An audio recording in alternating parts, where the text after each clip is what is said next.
Welcome, folks. Welcome to Hamilton Originals here. Oh, look at the crowd we got tonight. It's so wonderful to have a crowd. Yay! Hey, we didn't have that last year. Thank you so much for all of you coming out. I really appreciate it. Jamie Oakes tonight. It's going to be good. We're going to start with a song, and later we're going to end with a song.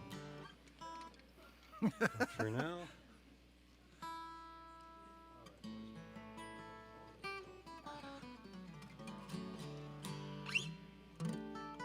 Take it away, Eric. I will. You know what? I'm going to get serious here. Just get this. Yes, get serious. Uh-oh, he's stripping.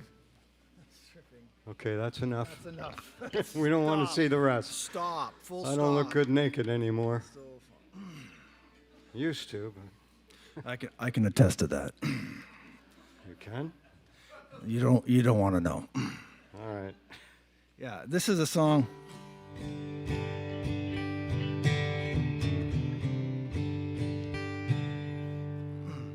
This is a song about playing in the bars.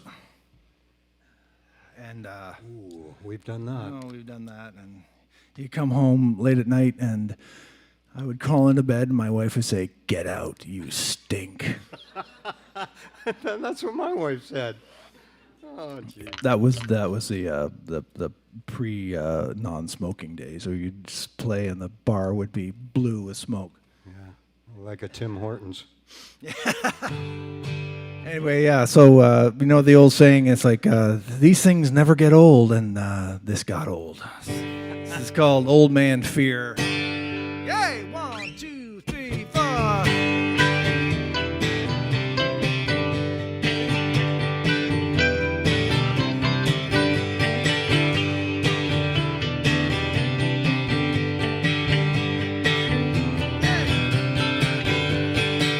Well, I've been playing in a rock and roll band just to play about as loud as I can. About a midnight on that stage, well, I succumbed to a drunk man's rage. I never should have played that song, the one they always sing along. It ain't the money that keeps me here, just the guitar ringing in my ear.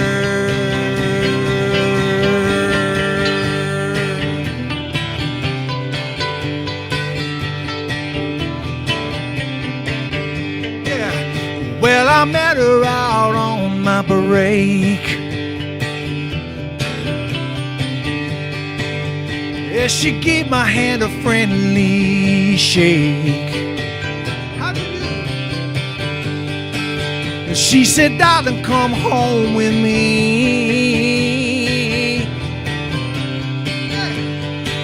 But I don't like my women drunker than me. No! I never should have played that song, the one they always sing along. It ain't the money that keeps me here, just a little bit of old man fear.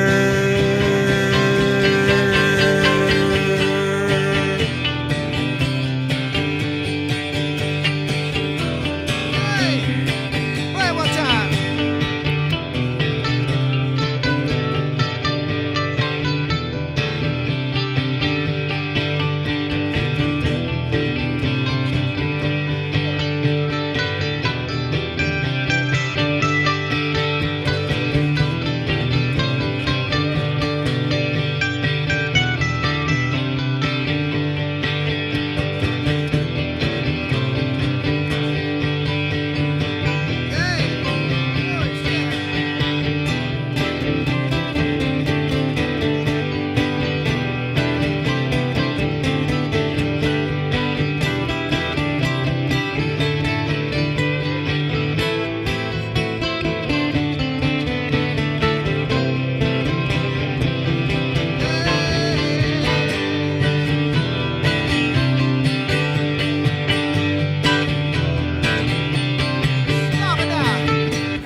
didn't come too far.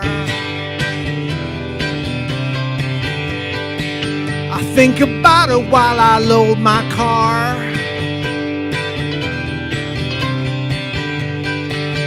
Playing guitar ain't a money score. Still I do it till I can't no more.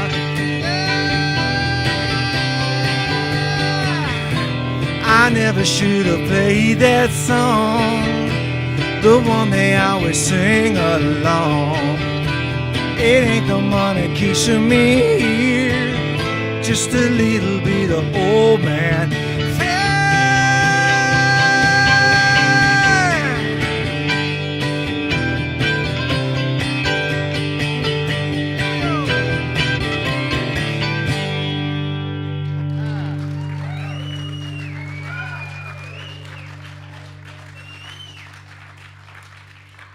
Ah, lovely. That's a true story, isn't it? That's Hey. a couple of true stories. All right. Well, it's good to have you here, Jamie. Thank you very much, Michael. All right. So we're going to start at the beginning with Jamie. You know me by now. I like to give you guys a whole story of how this all got going. And, well, it all started with Lloyd and Gloria. Hey, we got a few people here that know Lloyd and Gloria. That's Jamie's folks. My mom is here. Gloria's right out there. Hey, There there she you is. Where is she? Oh, there she is. Hey, Gloria. Whoa. Yeah, she just lived down the street from my mom. There you go. Yeah. So, and your dad, Lloyd, passed away, I know, but he was the organist at St. Paul's in Hamilton. That's right. That's right. That's right. So when Jamie told me that, he didn't make a big deal of it, but I thought, wait a minute, I got to check this out. Like, what is St. Paul's Church? You know me, I'm not all that religious, but although my grandfather was a Presbyterian minister that did some speeches there. Oh, there you go. Okay, there it is. There it is. Yeah, there it is. We're supposed to get that in the monitor here, aren't we, Mark? But no matter. And then I just want to show you the organ. I got a photo of the organ that Lloyd played. That's right. That's it. Look at that thing. That's got like 4 different keyboards. All those little buttons at either side there, like you pull them out and they make different sounds. And then if you notice, there's about 4 pedals on the ground. We don't know what they do, and a bunch of other pedals, I'm sure. Those are called the big gas pedals are called swell pedals. Swell. They're swell and grate. Really so there's swell. two different ranks on the organ. There's a swell and the grate, and the pedals control that. It's all mechanical.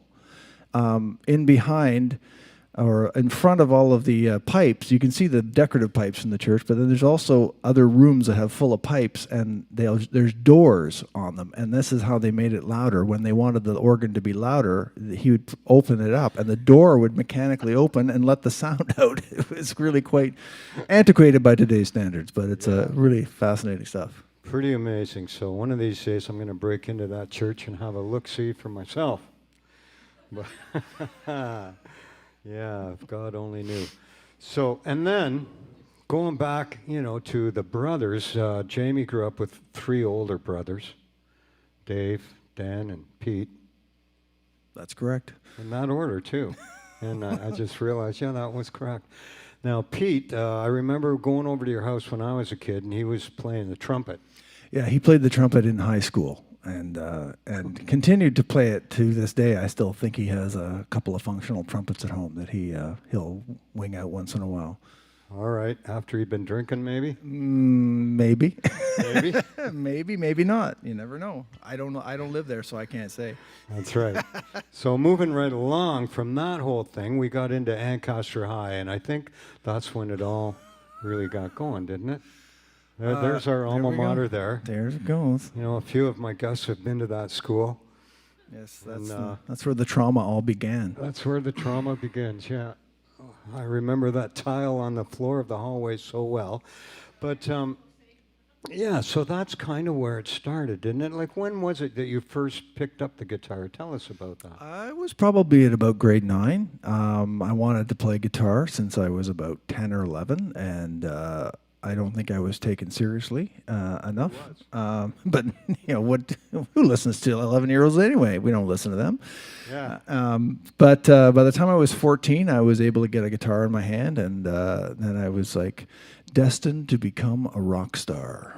Oh, really? Yes, and as my friend Mark Jordan says, and I'll steal his line, he goes, "I got into the music business to get laid, and I'm not leaving till it happens."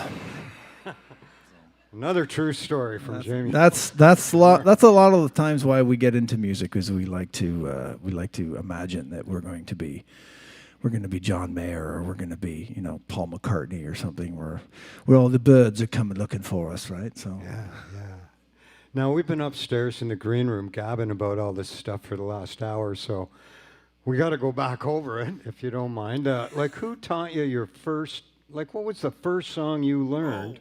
So Come on, play it. So this is take me back to when I was 14. My one brother Peter ends up bringing home a guitar that was pretty rotten Sears cheap guitar, and my other brother Chumley, or Dan, he used to play guitar, and he played banjo, and one day he grabbed the guitar and he started.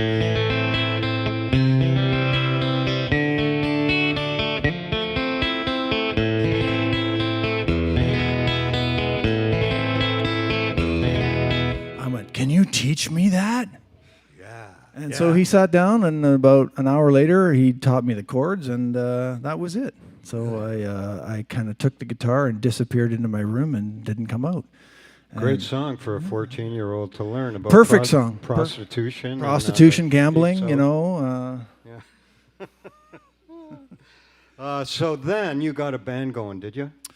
My first band was with my brother Peter, who was, like I say, he played the trumpet, and he was also a singer, and he wrote songs. And he and a guy named Dave McCarg, and and we know Dave McCarg. Dave He's my McCarg. bass player. Dave McCarg. His dad was my doctor, and they had a big space in their basement where we could jam. So twice a week, I think we had a rehearsal.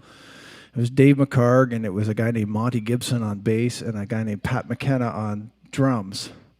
And it was my brother's Peter Oakes. They decided to call the band the P.T. Tokes Band. I think there was drugs involved, but I was young. The P.T. Tokes. And so it was like two guitars, bass and drums, and it was like Brown Sugar and Lynyrd Skynyrd and whatever else that you could play in like, what was that, like 1980 or 1981. So that's my first band. Nice. Yeah. And then that evolved, right? Or maybe you kind of threw those guys out and it turned into What did we call? Oh, we had a band that played this is an interesting thing when I tell people about this. At Ancaster High, there was a battle of the bands.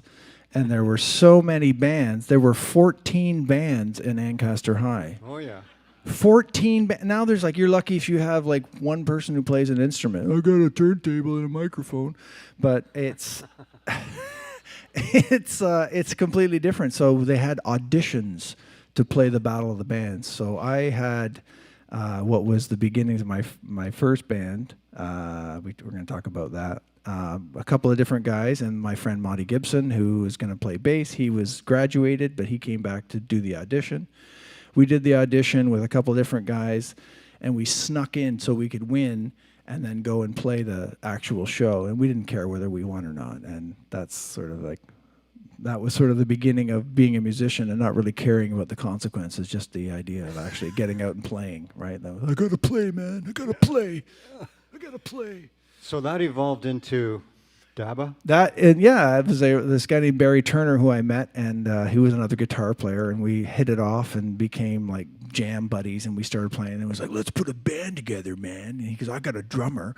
So he got a drummer. I got a bass player named Monty, and so that was that band that we played with. And then Monty went on to do his own thing, and then we ended up getting a keyboard player by the name of Rob Fiquette, a great talented guy who's still playing and teaching to this day, and a bass player by the name of Darren Watson, and we formed a band called Dabba Rojabba.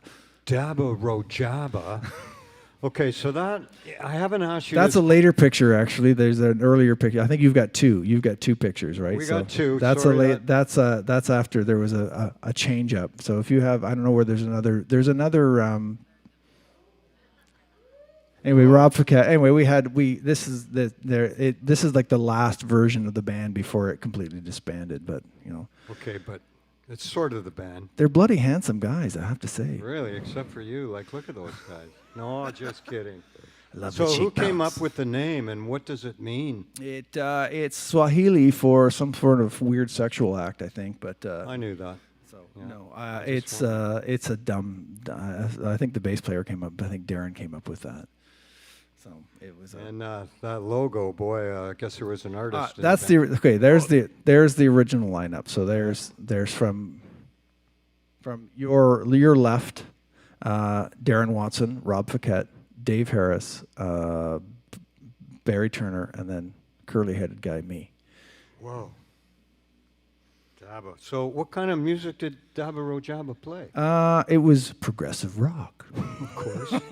It was progressive back then. Yes, that Maybe was. not now. Yeah, that was a show in Copetown called the Center of the Universe. Yeah. Copetown. Copetown, Center of the Universe. We Yeah, love it. that was one of our first shows that we did. That was before Dabba Jabba. That was sort of like that was. There's Monty Gibson, there's myself, and there's Barry and Dave Harris, who later played with Dabba, was on drums. So you can't see him in that picture, but it was a drunken experience in a farmer's field with about 400 or 600 absolutely smashed individuals and live rock music, right? Yeah, in perfect. like 1981. So pretty cool. And I think we made $80. Each? Or the whole band? Oh no, all together. Yeah, I remember that. I think I made $10 on my first gig, but I had 12 people in the band, Yes. so you do the math. Yeah, I remember getting into the music business, and they said there's tens of dollars to be made in the music business. Yeah. Oh, man. Okay, and so progressive rock, were they some of your own original songs? Or Dabro Jabba was all original. Yeah, we started. This band was like all covers. We were just doing whatever we could do, right? Okay, So like move along there, Jordana. Let's to move the on. next band. The next slide. Oh, whoa, hey. Okay, so this is Some of you people may recognize that field. that's another drunken experience in the Ancaster Valley. That's called Fordstock. Fort Stock. Come on now. Down at the bottom of the Given Road or Martin Side Road. Martin Sard Road, yes. So it started out, there's a couple of different pictures. This is the second year because no one had the wherewithal to have a camera in the third year because we were scared shitless because there were 3,000 people in and we had no security and no idea what we were doing. This is the first year. That's like so that we had like just basically a bunch of pallets on the stage, and I think there might have been 40 people who came down and heard us playing in the valley, and it was great. It was totally chill. It was like playing some music with friends, and a few people got to listen, and I got to wear my psychedelic shirt. Whoa. Okay, and now I got to point out, this is the same Ford stock, right? Yes, this is the same one. But there's more people there, I think. Yes, this is. I mean, that's just a shot from the audience. You can see the stage in the background. I don't know who is on stage. I at want that to point out in the audience, we've got Lee Gotham there in the leather jacket. That's Lee Gotham, yes, and Hey, come on. and facing him in the Bang Bang Gang jacket is Paul Nauman. Paul Phenomenal. Paul Nauman. Phenomenal, right? And And to the left, that's Tim Hawks. Tim Hawks. Right? So Tim Hawks, he's working with a friend of mine who's here tonight, and this other fellow, David Brace, who is looking very, very young and slender there. He hasn't really changed very much, and I know him now. It's kind of funny. All these people have come back. I've seen them, so it's like, there you go. So Yeah, there you go. There you Ford go. stock. yeah, Ford stock, And yes. that was in the mid-'80s, I think. Yes, that would have been like 83 or something like that, right? It was a tremendous amount of fun, and like I say, the third one got completely out of hand because the first two kind of grew in momentum, and by the time we put the third one on, it was insane, and it was just like, we're never doing this again. Altamont. At least At least there was no Well, you can killings. see that there's the Ford stock banner in the front of this Yeah, thing. Ford stock. Ford You can stock. kinda So it see was that. called Ford stock because the people who owned the property were the Fords, and so it was like instead of Woodstock, it was Ford stock. Of Makes course. sense. And speaking of festivals, that turned into, I mean, you guys just slightly after that progressed to the Festival of Friends, I believe. Yes. So these are like this is Rob Paquette's farm. It was a rehearsal place where we were playing, and all 172 pounds of me right there. And Oh, there's your butt. there we go. Okay. Whoa. Oh, Hey, look at that there's- psychedelic. That's a psychedelic shirt. There you go. Hey. Right there I am playing a guitar. Yeah. Okay. Well. When I had hair, I missed those days. Yeah. But that led up to. Okay. Keep going, Jordana. You're doing good. One more. One more. Look at that guy. Oh, there we go. The Festival of Friends. The Vestibule of Fiends. Yes. And that was one of the first Yeah, ones. that would be a Dabro Jabba show in like I say, probably 84, 85, 86, something like that, maybe. And we're trying to make it as a rock band. We had a record, or actually, I think in these pictures, we didn't have a record yet, but we ended up meeting a guy who did a record for us, who we hired, and he produced a record. A guy named Matt Zimble, and Matt Zimble had a band. Zimble. Matt Zimble had a band called Manteca. Manteca, yeah. And Matt Zimble also played with a big hero of mine, Scott Merritt. So Scott Merritt, who was one of the reasons that I went to the Festival of Friends in the first place, was to see Scott Merritt play, because he had a great band, and he did this great original songwriter music.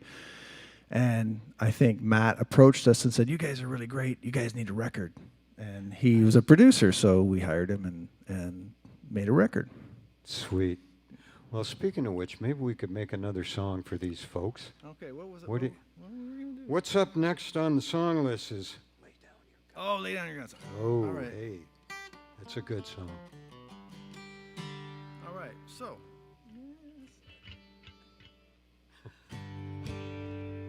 This song is called "Lay Down Your Guns," and it's kind of appropriate as I read in the news this morning. There was they shut York and Queen down because there was gunplay at some point last night after Halloween. It kind of shut down. All the kids had gone home. It was about 3 a.m, and somebody got their gun out, and so it's scary. So this song is called "Lay Down Your Guns." It goes like this.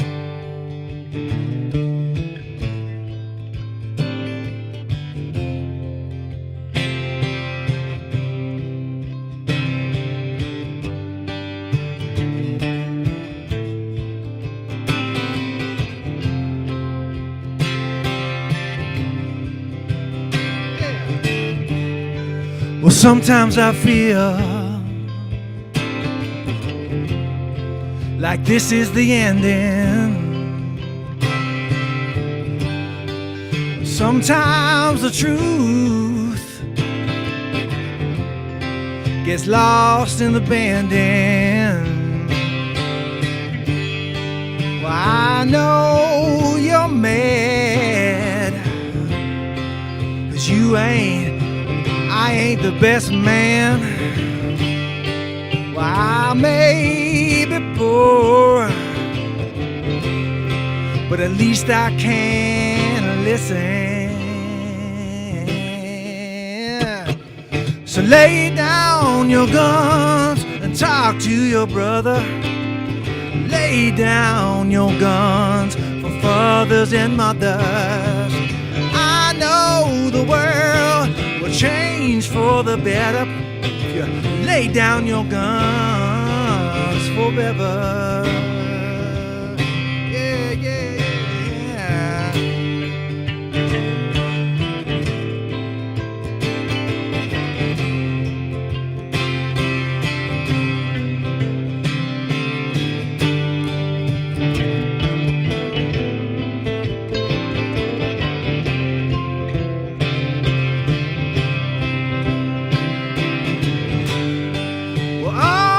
Of the world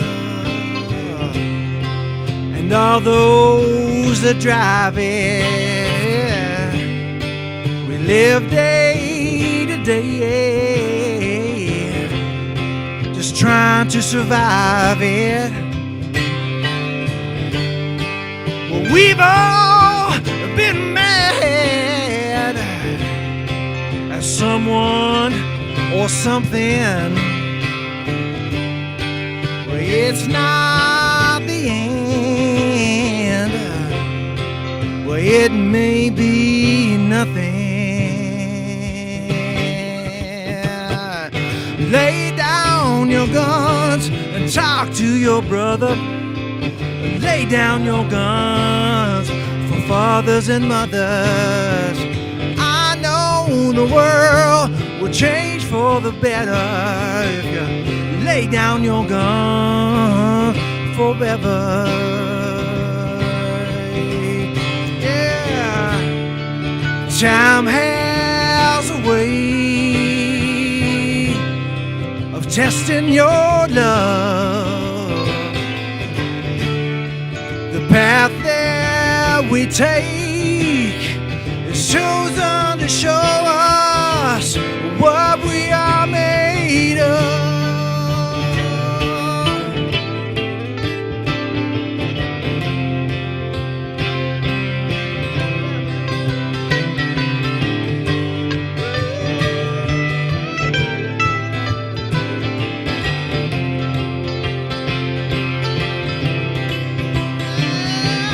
Lay down your guns and talk to your brother.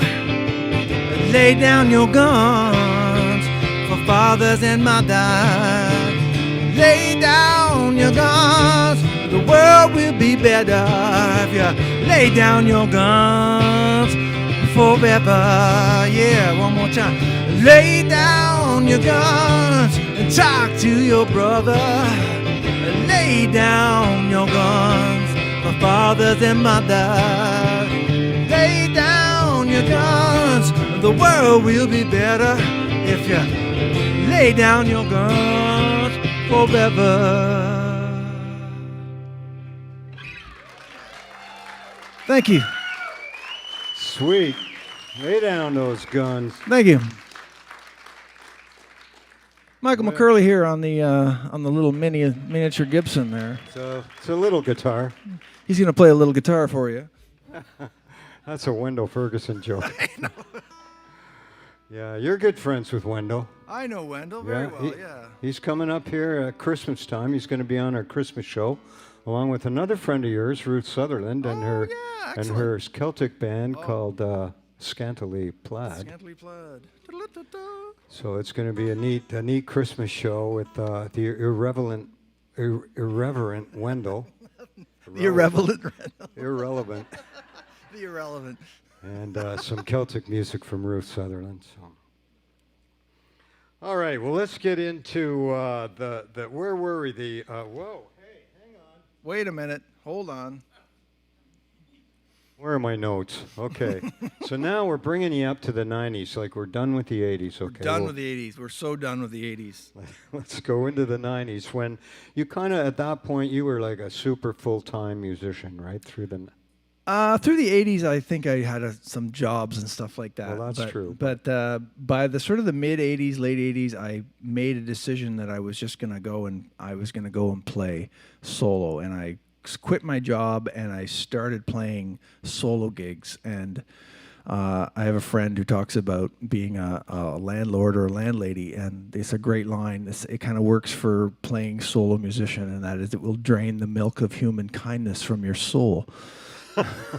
Because one thing, at least with a band in a bar full of drunken rowdies, you have each other to kind of like, hold your guitar up, and you can talk about, did you see that guy when he beat up his wife like that right in front of you, in front of the dance floor? But when you're solo, you have nobody to cry to. So that's basically what I did. After every show, I would either eat a lot of junk food or cry. But at least I was making a living, so that was kind of the good thing about that. Yeah, that's good. But then somewhere in the 90s, you started to form the band, the Jamie Oakes Band. Yes, here we go. These are two miscreant friends of mine, a fellow named Dave King on the left there, and a fellow named Paul Inson, who played with me on and off for a dozen years or more, and there's myself with my Janis Joplin glasses. And so yeah, this was the Jamie Oakes band.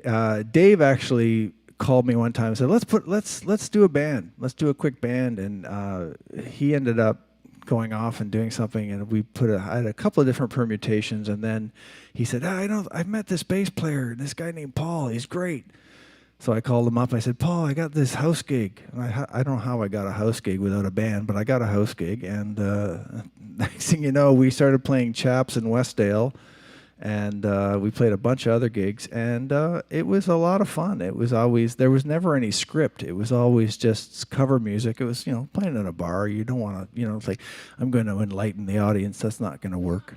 Might not work tonight. You better give them some Leonard Skinner and some Tragically Hip. Then. So it was a bar band, but we always had a lot of fun with it. We'd always take the songs to different levels and different keys and different ways. It's like, oh, let's play this song that's a traditional hard rock song as a reggae tune. Let's see how that works. So. Okay.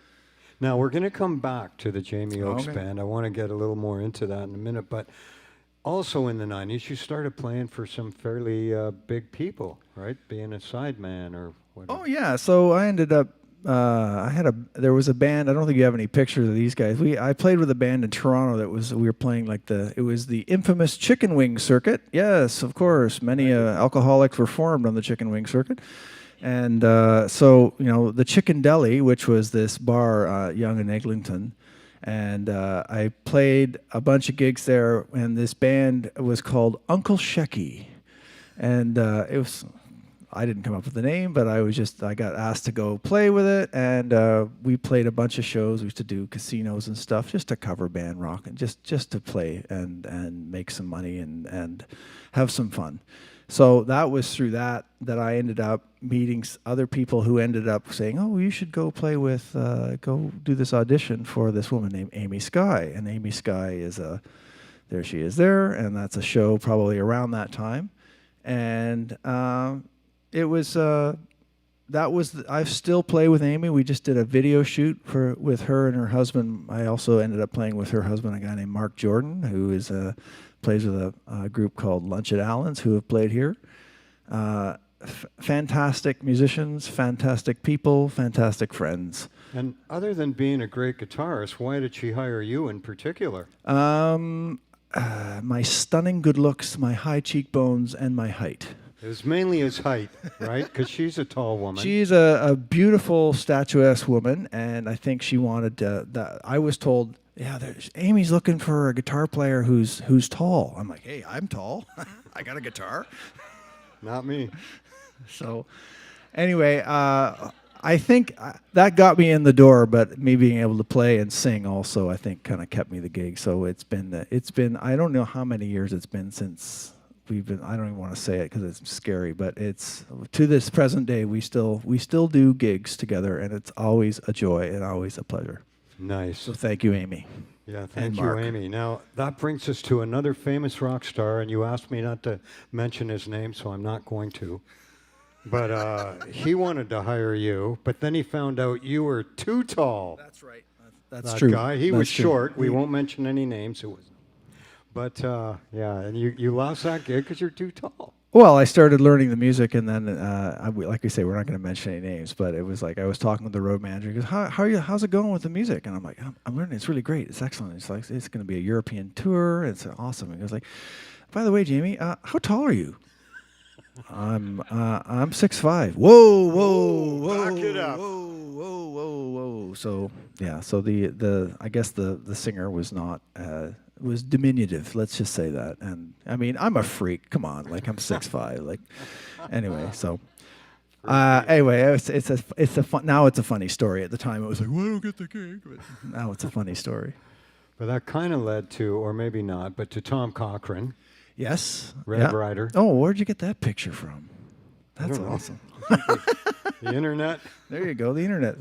It's legal. I've heard of this thing called the internet. There's lots of stuff out there. Yes, I played with Tom from about 98 or 99 or something like that. There he is. And that's actually Red Rider. That's Red Rider, his first band. And this. Oh, look, another one. Eh? Oh yes, and that's Kenny Greer on the far left. He's the one who played all the lovely pedal steel stuff on all that Red Rider stuff, all Lunatic Fringe, White Hot, all these great. Just a monster, just a great player. What a fantastic player.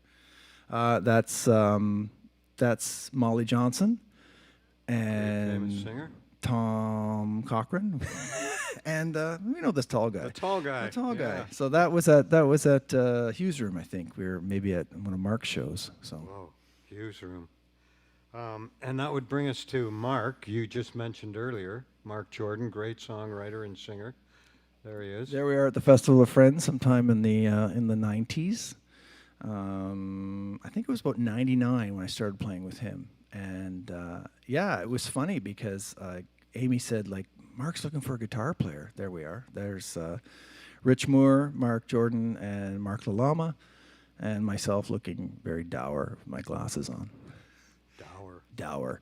And yeah, so ended up, they asked me if I could play with Mark, and if I wanted to play. I said, well, I'd like to audition. So I actually went and auditioned, and it worked out really well. And to this day, he still calls me for jobs. So Sweet. it's good. And he's so good. He's played here before with Ian Thomas, I believe, Yes. a couple of years ago. Yeah, Mark's the real deal. Mark's fantastic. Yeah, funny guy. And then we're almost at the end of these famous people. Holly Cole. Yep. Tell us that story, Holly Cole. That was all around the same time that I was working with Tom and Amy, and it was a drummer named Mark Kelso, who now is the head of percussion at as far as I know, he's the head of percussion. It's been a while since I've spoken with him, but he was at Humber, and fantastic drummer, played with everybody. And we had done some gigs with Amy, and he said, they're looking for a guitar player with Holly. Do you want to come and audition? And I went and auditioned, and I got the gig, and I went to Japan twice, and Europe a couple of times, and across Canada. And that was fantastic. It was a great experience. And you went to California, I think. We went to yes, actually, that was telling you a story about Yes. another friend of mine, Rob Lamoth, who's from California. And when Rob ended up emigrating to Canada, he came to Hamilton, and I was like, he came from California to Hamilton. And it was like, wow, what's the anyway? And then when I went to California, it was like 10 times like, why would he come to Hamilton? He's leaving all anyway. So yeah, so that's it. All right. And last but not least, Jimmy Rankin. Jimmy Rankin. Love Jimmy Rankin. Jimmy Rankin from the Rankin family. 13 brothers and sisters. Big family from Cape Breton. No birth control there. And long winters. That's right. But to him, you told me size doesn't matter. He hired you no matter how tall you were. Jimmy's the real deal. Jimmy's salt of the earth guy. He's a great singer-songwriter, and he is a really dedicated musician. And I met him a couple of times before I played with him, and although I don't think he remembers meeting me.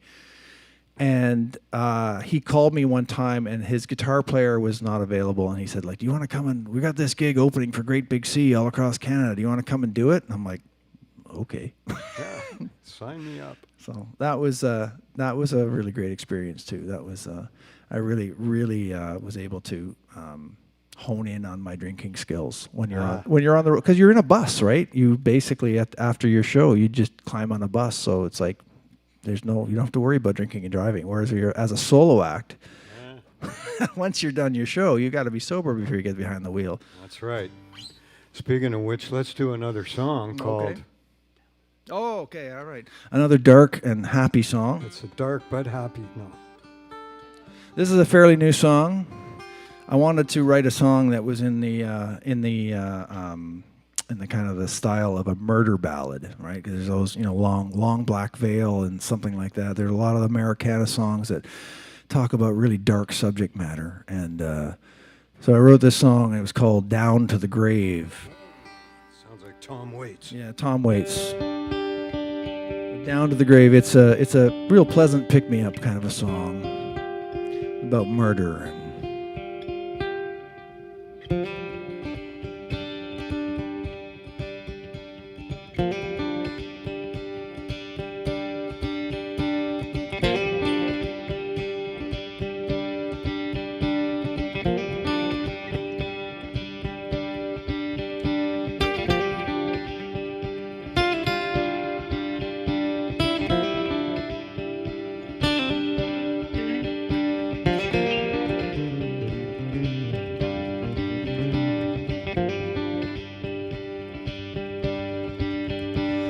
Two tiny taillights fading in the dark, fading like a memory where your love has left a mark. So I sit down and I cry, and I wonder why I can't find no reason, there's no rhyme. We all gotta slide down to the grave.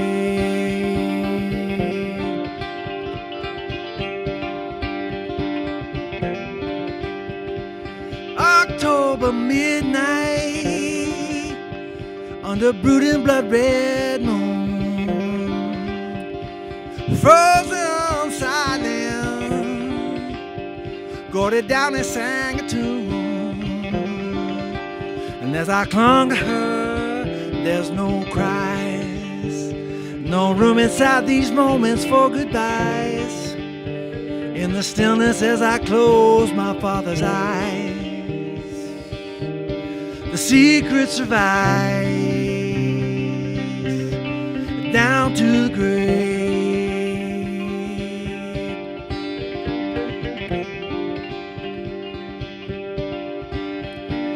Great dawn breaking, well, I haven't slept a wink. Well, her eyes have burned a hole in me. What's a guilty man to think? So I lay her body down, with her love for me forever underground.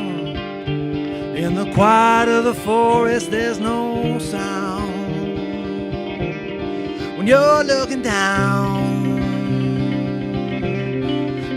to the grave.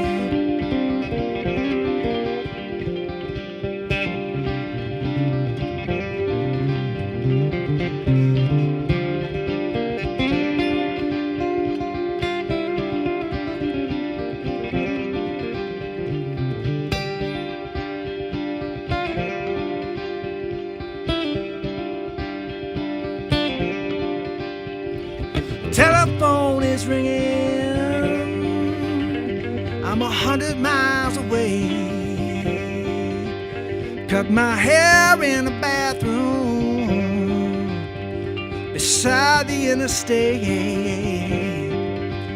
Now I'm far from the scene of the crime. The picture in the paper look like mine, till we all meet again in the sweet by and by. On the other side, hey, hey, my, the trooper pulls his pistol from his side. Yeah, we all gonna slide down to the grave. Two tiny taillights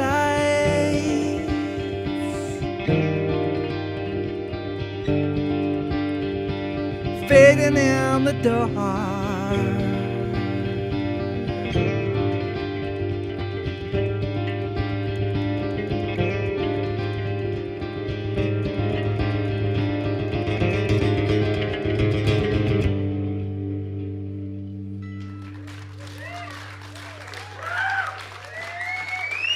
Yeah, Thank you. it's a happy little ditty. Yeah, that's a good pick-me-up. Down to the grave. Well, let's talk albums here. We got to move this show along Yeah, here. let's get going. Shadows and Dreams, your first album in 1998. 98. 98, Shadows and Dreams. So where was that done? Tell us a bit about that one. One of the reviews used the term lovingly recorded. It was recorded, there it is. There's the review. It says lovingly recorded by Paul Linson, the bass player in the Jamie Oakes band, who is just a multi-talented Renaissance man who is a fantastic bass player, an amazing composer, a great writer, just a really great ear for composition. And so he we talked about doing this thing, and we ended up doing it in his studio, which was downtown at the time, and we ended up getting people like Harrison Kennedy and Kim Deschamps and Dave Harris, Bill Dillon played on it, probably a few other people. I can't think of anybody else that I'm. That's enough. But that's a good. That's It was a good. It was a guys there. good swath of Hamilton musicians that played on it, and it was a lot of fun to do, and I think it did okay. Jordan, I think we got a shot of, the. Do we? There. Well, we saw That's- that, yeah, and that's I Paul. appreciate that because that was the beginning of the Jamie Oakes band, and the next shot I believe is Bill. Yeah. There we go. There's a picture. We were doing a bar gig, and Bill was in town. Hey, Bill, you want to come out and play this? Some Burlington gig where divorcees get to dance, and so. Hey. So yeah, that was one of my working bands. It was Paul on bass, There's and Paul again. and I think it was either Danny Lockwood on drums, or it could have been Dave Harris. I'm not sure. And I had a guy named Mike Doyle who played Hammond B3 organ. Ah. And then we had that night we had Bill Dillon, and there's Paul and I There's at. I'm trying to think of where that is. Well, it's just another stage. Oh, that's the Beatles That's show. The Beatles show. Okay, He's so a that good yeah, one. He's so playing the Beatle bass. thank you very much. The Beatles show that was at the Hamilton Place, which is not called Hamilton Place anymore. I don't know what they call it. It keeps changing. Anyway, yeah, there's Paul playing upright and myself playing guitar with a different hat. And there we are at the Festival of Friends, and doing my Paul's in La La Land. yeah. I'm making a poo face. That's good. Yeah. But we love that guy, Paul. He's been on a couple of our shows already, and I'm sure he'll be back. There we go. And then we've got Rob Lamoth coming up. There he is. There we go. Rob is the guy who came from California. He was a band called the River Dogs. They had pretty decent success by Canadian, actually phenomenal success by Canadian standards, but like just mediocre success by American standards. And he ended up, and this is another picture of Rob and myself. We did a bunch of shows together, and he became a fan of me, and I became a fan of his, and we just Nice. so it was like kind of mutual admiration there, and a beautiful, beautiful singer, beautiful songwriter, and yeah. Okay, and that was around the time I think you got endorsed by Yamaha. Yeah, I think there we go. There's my There's the Yamaha. Yamaha. There's my Yamaha guitar. All right. You and Rick Emmett and a bunch of Yeah, famous- there was a bunch of Canadian acts that they ended up. I was in Japan, and I ended up meeting with the Yamaha people, and next thing I know, they're giving me guitars. I'm like, I'll take guitars. I'll give them Yeah, for free. Sure. guitars. Free guitars. And that brings us to the second album, Eloquence. Look at that. Eloquence. Oh yes. Isn't that nice? It's eloquent. And we got a review of that one, I believe, Jordana? Yeah, hey, There we go. Bruce Coburn and Jamie, well, not playing together. Not but playing on a- together on the. So that's what musicians always say. Whenever you read, they've shared the stage with Bruce Coburn. So you can say, I've shared the stage with Bruce Coburn. I've never played with Bruce Coburn. I've never met him before, but I've shared the stage with him. So There you go. And then I think I got one more goofy pick. It's a trip to Japan. there we go in Japan. There What we are. happened there? That was basically touring. We'd go for like 3 week stint. We'd play like 7 days or 6 days, and then move on to another city and play the same show. That was with Holly Cole. So Holly Cole. Holly had a good following in Japan, and so that was where I learned about what jet lag really was. And then we got a shot of you playing. Now, I don't know where this is, but That's at the Dave- Festival of Friends, I think. That's the Festival of Friends, and that's David Essig, who is In the middle? Yep, in the middle beside me there, and that's the infamous Jackie Washington, who I got to play with on stage a couple of times, and what a lovely, lovely soul. What a lovely guy. I miss him. Yeah, he was so good. And that's where you're playing your resonator I'm guitar, playing my resonator guitar, yeah. known as. Sweetie, that's the. I had a dream about that guitar and then found it. So it was. I always tell people I paid $35 for it, and it's just a wonderful instrument. It's right here, and I $35. I was playing it one time in front of Garnet Rogers, and I said to Garnet, he said, "Where'd you get that?" I said, "Oh, I found it at a garage sale." He goes, "How much did you pay?" I said, "I paid $35 for it." And he went, "It sounds like twice that." And it does. Oh, Lordy. And a couple more local folks. We got Steve Strongman, who, I did a show with last year. There he is. Oh yeah. Wearing his famous hat. Yeah, that's a house concert we did out in Grimsby. There's a place that has house concerts out there. Fantastic house concerts. And we got him in another shot here with, there's Steve. And me and Jesse O'Brien and Tommy Swick. Tommy Swick. I got to get those guys on the show. They're both incredible musicians. And last but not least, this was a memorial, right? This was Brian Faust. Anybody who are music fans of Hamilton would know Brian Griffith. He was a stalwart of the music scene here. He played here. He was a nephew of Jackie, and he was a Washington. He was remember Fred Purser and the Washingtons? They used to play the gun and gavel back in the day. And so Brian is just an amazing musician.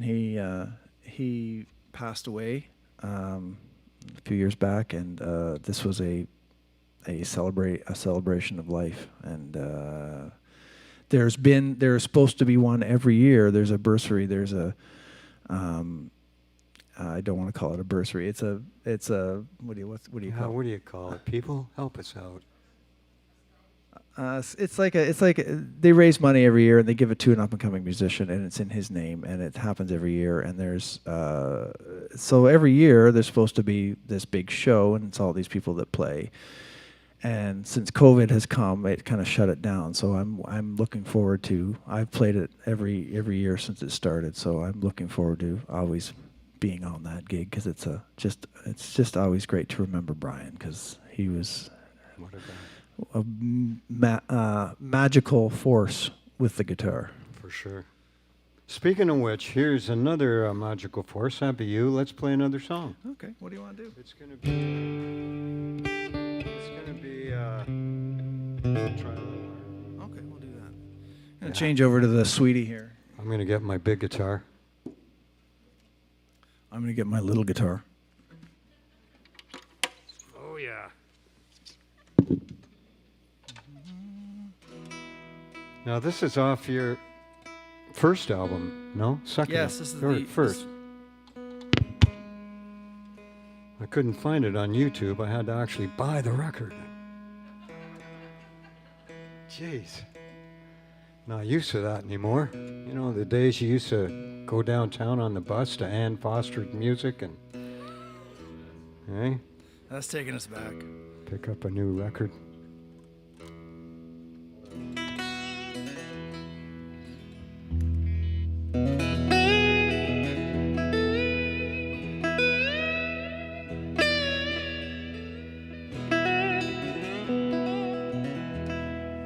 Yeah, well, come and dance with me, girl. The devil said in red, I'll return again tonight. Rise up from your bed and we would dance all across the sky. Yeah, all across the sky. All across the sky. The devil, he was wily. He kept his cause concealed. He had a little heart inside that had never healed. He would cry in the middle of the night, and then he'd find the coupé to try a little harder. And then they found the coupé, try a little harder. Try so hard now.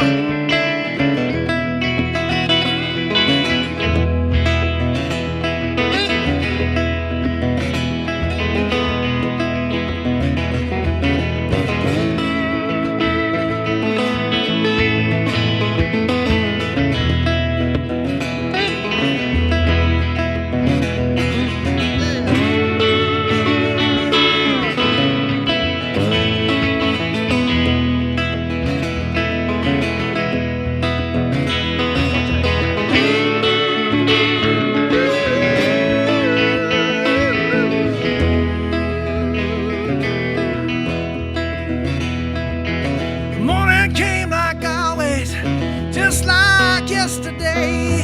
The window was still open. In her bed she never laid. She was gone to where no one here can say. She never had the courage to try a little harder. She never had the courage to try a little harder. She never had the courage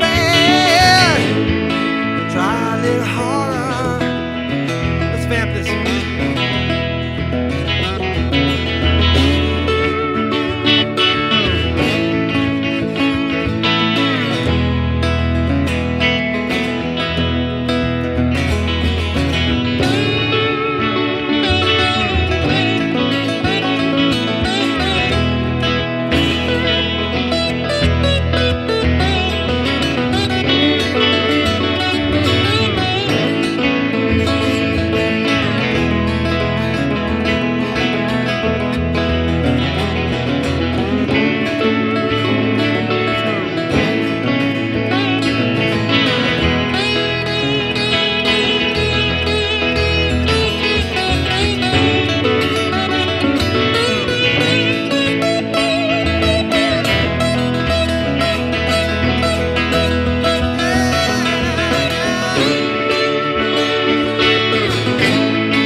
Oh, he's trying hard, yeah.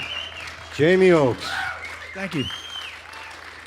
Well, we're almost at the close of the show, but I gotta say, things changed for you a little lately. Well, not so much lately, but I know that you came off the road after all of that, more or less, and settled down, didn't you? Is that what you call it? I think so. It No, was a career change. I think it was a career change. Career Right? change. So as much as I'd love to play music, like I said, there's tens of dollars to be made in it, and I have 3 wonderful children that make me happy every day, and And your beautiful wife, I think she's here tonight. yeah, my beautiful wife out front here, and Nice, Ralph. she's still putting up with me, just barely, Hey. I'm sure. Yeah. I seem to recall. There's my beautiful wife, Ravinder. Nice. And I remember seeing a show one time, and it was a Tom Wilson show, and Tom was talking to the audience, trying to converse with them and trying to ask them to buy his record because he said that he had children and they needed this mythical stuff called food. So it's kind of the same thing. It's like we need to pay our bills and stuff. So it's just. When my kids were really small, the idea of being away all the time just wasn't as exciting. Yeah. You know, it's hard to be away. Anybody who travels on a job, whatever job it is, it's hard to be away from your home and your family. So I decided I didn't want to do that as far as touring, but I still wanted to play music on my own way. So a lot of times now what I do is I do house concerts and small shows like this, which I think I get so much joy. And thank you so much for coming out tonight. So thank you. Yep. A small but mighty audience. We like that.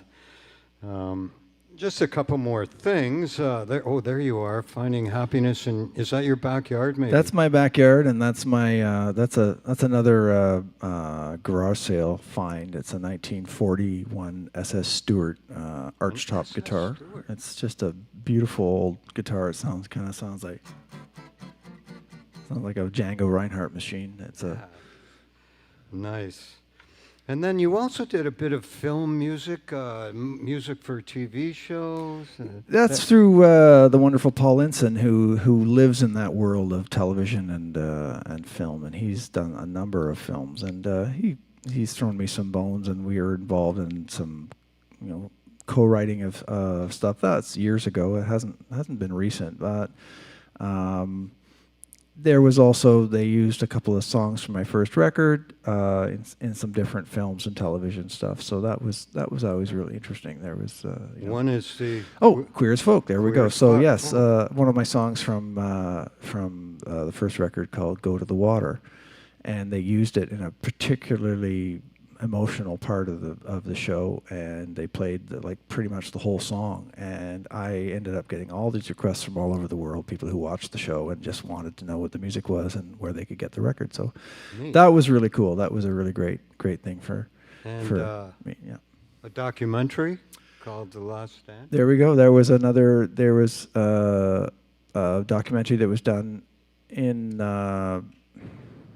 yes, it was basically about somewhere in California, and they were talking about this last little bit of green area in Los Angeles that, of course, the powers that be want. We don't need those trees. No, we don't need the wetland. Let's just get rid of that. So they used one of my tunes for that too. So that was great. That was nice to try and make a difference somehow.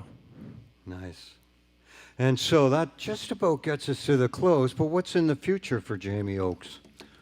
I want to do another record, but it's just a matter of finding the time between working full time and family and that. So, but I've got a lot of music, so I want to record it. So, I think you guys might. I don't know. Nobody buys records anymore, but would you stream a song by Jamie Oakes? Would you? I bought one. There you go. So. That's awesome. Thank you. All right. Well, we're going to do one more song, and it's one of my favorite Jamie Oakes songs. But before we get to it, I just got to do a few thank yous to the cast and crew here. We've got a fabulous crew working all this stuff, because it's kind of neat because you guys are live, and I tend to forget this is also going online, and there's a bunch of people in their jammies in their living room watching this show right now. So thanks to all you folks, and especially to the crew, though. We've got the head of the Westdale Theatre, Neil Miller. Yeah, we love Neil. If it wasn't for him, this would not happen, believe me. He really pulls it together. And who else have we got?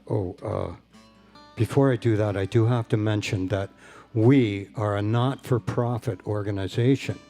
A lot of people don't know that. They think we're just like a Cineplex Odeon here making tons of cash on Star Wars movies, but we're not. We're a community performance venue, and as you can see, we do a lot more than movies. So if you guys can donate when you get home, all you got to do is go to the westdale.ca/donate, send us a few $1,000, and we'd be super happy. And all the folks at home, you can just sign up right now. That'd be fantastic. So back to the crew. Neil Miller, I love that guy. We got Mark Scola and Jordana working the online stuff back there. Jordana was working all these photos for us. We've got Norm Thornton on sound. He's the best sound man in North America. Norm and Jeff and his crew doing this fabulous sound. We got Clear Cable that's helping us push it out there to the online folks. And then we've got our sponsors like Judy Marsail's Real Estate. Judy couldn't be with us tonight, but she has been at every other show we've had. So thanks to Judy. And also to Marie Phillips. And Next Steps Planning. Marie has been with us since day one. She's also on the board of directors with me. Why did they get me on the board of directors? Do I look like a board of directors guy? I don't know. And then we got to thank the big bucks folks, Incite Foundation, because they really helped us out with the grant. So thanks to the Incite Foundation. Next up, December 6th, the first Monday of every month, but the first Monday of December on the 6th is going to be Tara Lightfoot. A fantastic songwriter and singer, so you don't want to miss that, December 6th. And then I mentioned it earlier, December 20th, we've got our Christmas special. We like to call it a cranky Celtic Christmas, because Wendell Ferguson, all the guy writes is funny songs. And he does all these Christmas carols, but he twists them around, so they're quite hilarious. And paired with him is going to be Ruth Sutherland that Jamie did a sort of a tour in Germany with years ago. Ruth and her band, Scantily Plaid. So that's December 20th, just before Christmas. And that's it, really. Thanks for coming out to the show. For all you folks here in the audience, we love you. That's fantastic. And thanks to all the online folks, wherever you may be. Take it home with a great song about Hamilton. The song's called High Winds on the Skyway.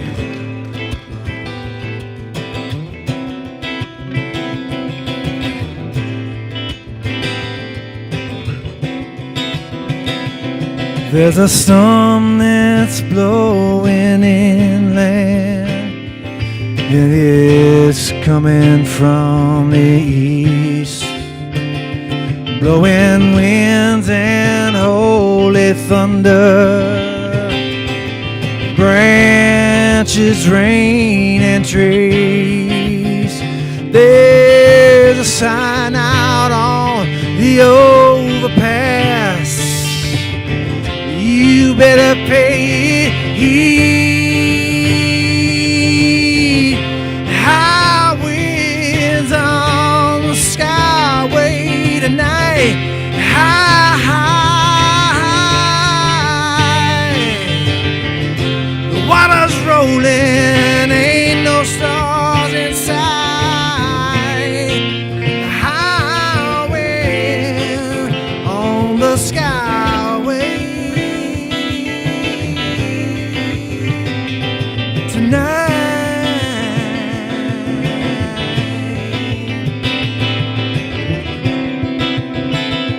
There's a girl I knew forever. She could not find her way. Then they found that empty Pontiac on that bridge over the bay. She'd driven all her demons there, and then they flew away. High winds on the skyway tonight. High, high. The water's rolling, ain't no stars in sight.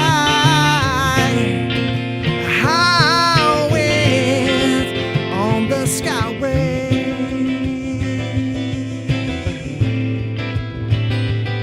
tonight.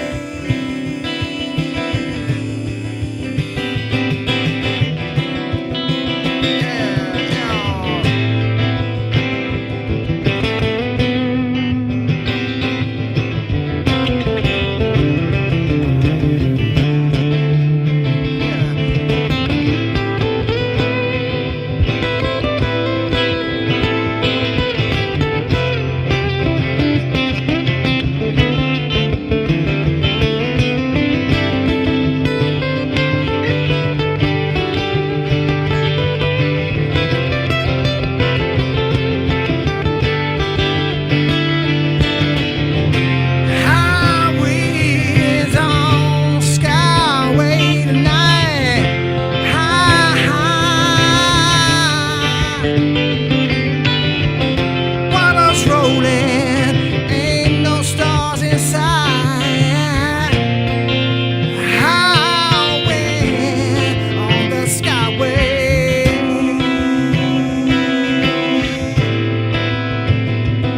tonight.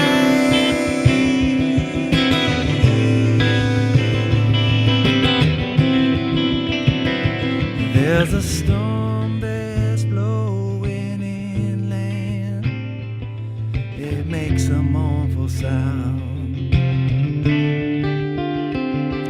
All the voices trapped inside the wind, like the ghosts in this old town. When you stand out on the edge tonight, don't let them blow you down. High winds on the skyway tonight. High, high. The water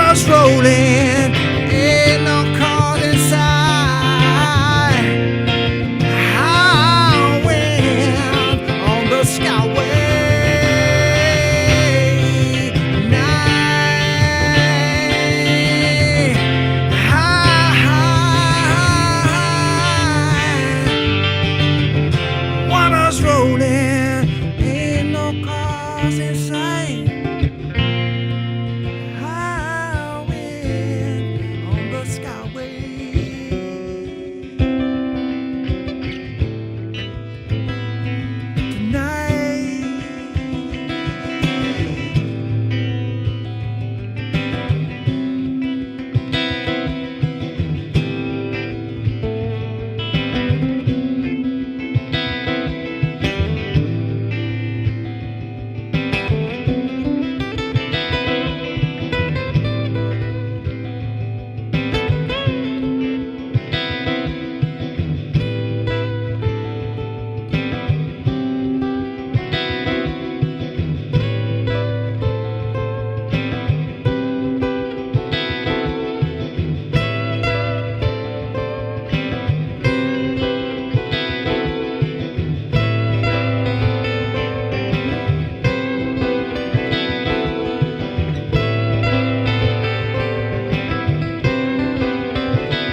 Jamie Oakes, Thank you so much. thanks for coming out, folks. See you next time. Thank you.